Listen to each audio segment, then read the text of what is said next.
Welcome back to the Pursuit of Accuracy. I'm Josh, and today we're going to be talking about the MDT ACC Premier Gen 2. This is for the CZ457. This is something I've been waiting on for a really long time, and I'm sure some of you are dying to know what this chassis is all about. So to kick things off, this chassis comes in at around $1,000. Now we're going to talk about some of the features, what you get, what you don't get. Now the Gen 1 chassis, or the Premier as it was called then, I think now everybody's calling it the Premier Gen 1, was basically the end-all be-all MDT chassis. So that was for Remington 700, CZs, all the inlets. Well, MDT released the Elite, which was a Remington 700 only chassis, and it was really popular. And yeah, it's fall. Leaves are blowing everywhere. I apologize for that.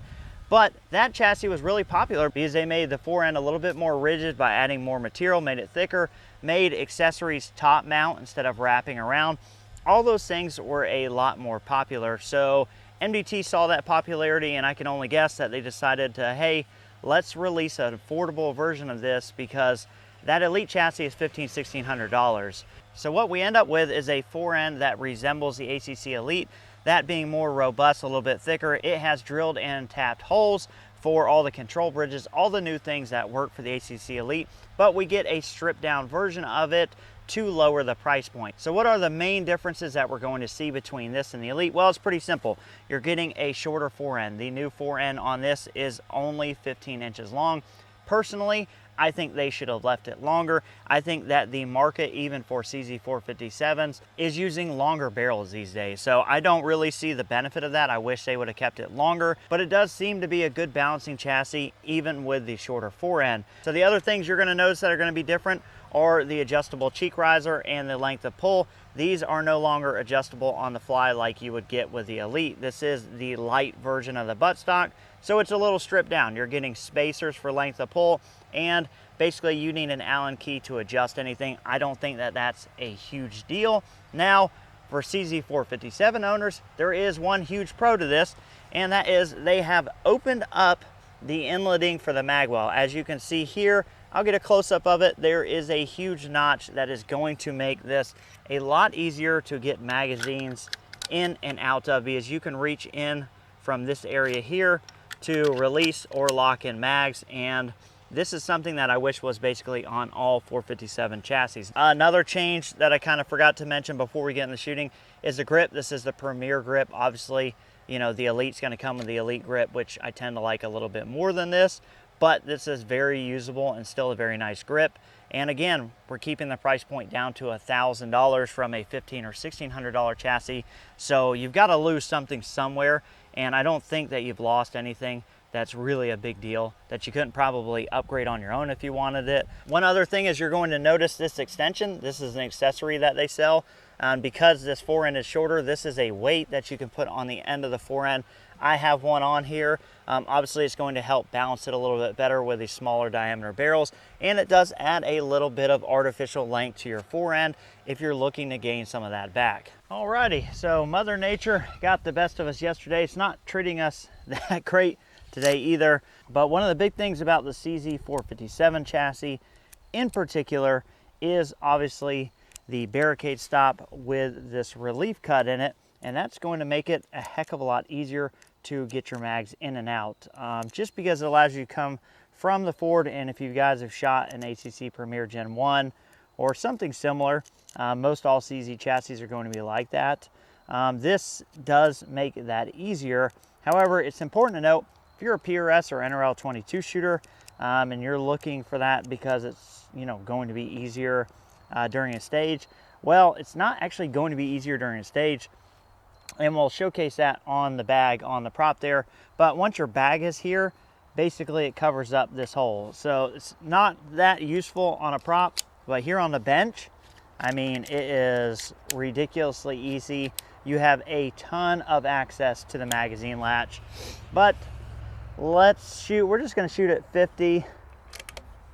See if I feel anything weird going on with the chassis. We do not need nearly that much magnification.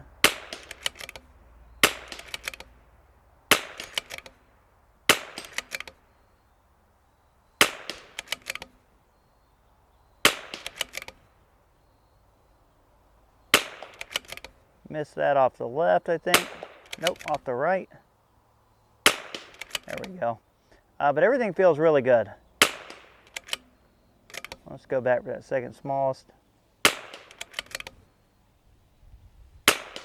So again, there's pros and cons to everything. You are getting, like I said, kind of a stripped down version, but basically with no internal and external weights, this almost balances with this 0.9 diameter barrel, and that's like 24 inches. So that will give you a good idea that this is not going to take a lot of weight to balance in here. But again, you are running with the stripped down version. One thing, I don't mind the grip, but I really, really prefer the Elite grip. I'm not a big fan of this just plain old vertical grip. But so far the chassis feels pretty dang solid. Let's see what we can do here. We're gonna go ahead and skip ahead to some harder ones. But the chassis feels good.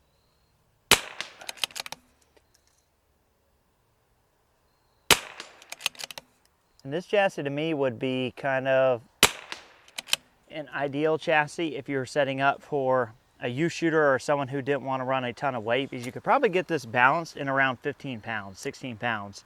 Now I'm ballparking this. Of course, you could load it down with weight and make it heavier, but I think that this would be a really solid choice for the youth shooter or for someone who just doesn't want a 21-pound rifle.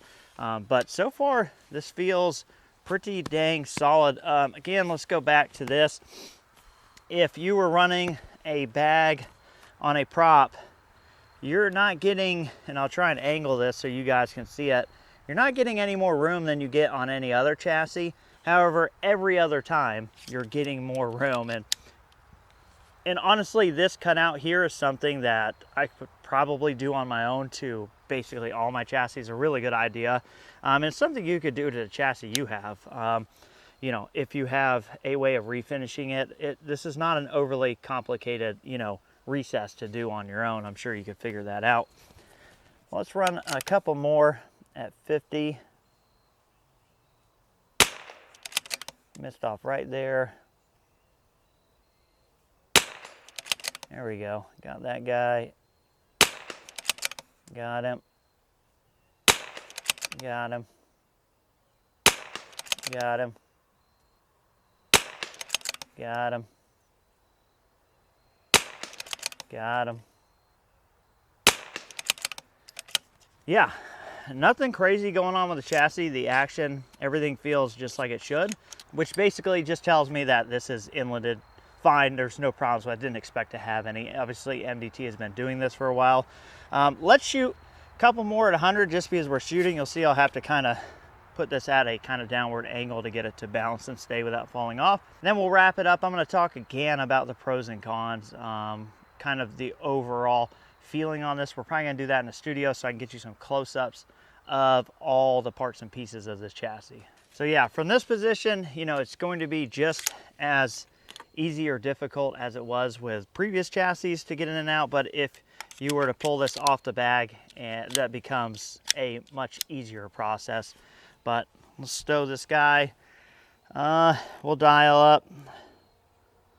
Let's go to 1.8 and we'll see what we can do at 100. First, we're going to shoot kind of the second largest on the big cable. Wow, man. Okay, now we're going to shoot the second biggest one to see where we're at. Now that we have the camera in, we're going to level this off. I'm just going to hold dead center. Okay, looked like we were a hair low. We'll come up a 10th, shoot at the next smallest one. Okay, let's keep going down the line.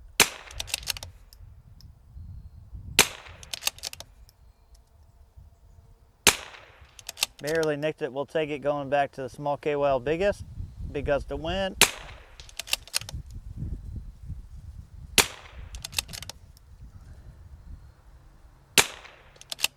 Barely nicking those. I can't tell where, maybe a little low.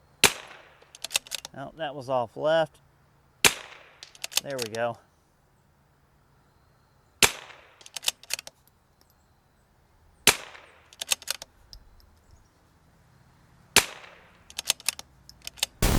So, final thoughts on the MDT ACC Gen 2. I do not think you can knock this for the price point. This is $1,000.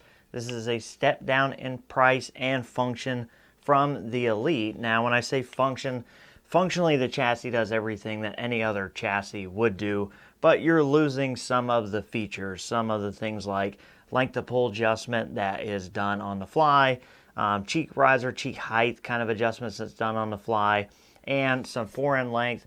Now, personally, I would have liked to see the fore-end be the original length, and I'd like to have some things that were upgradable, maybe like on their web store.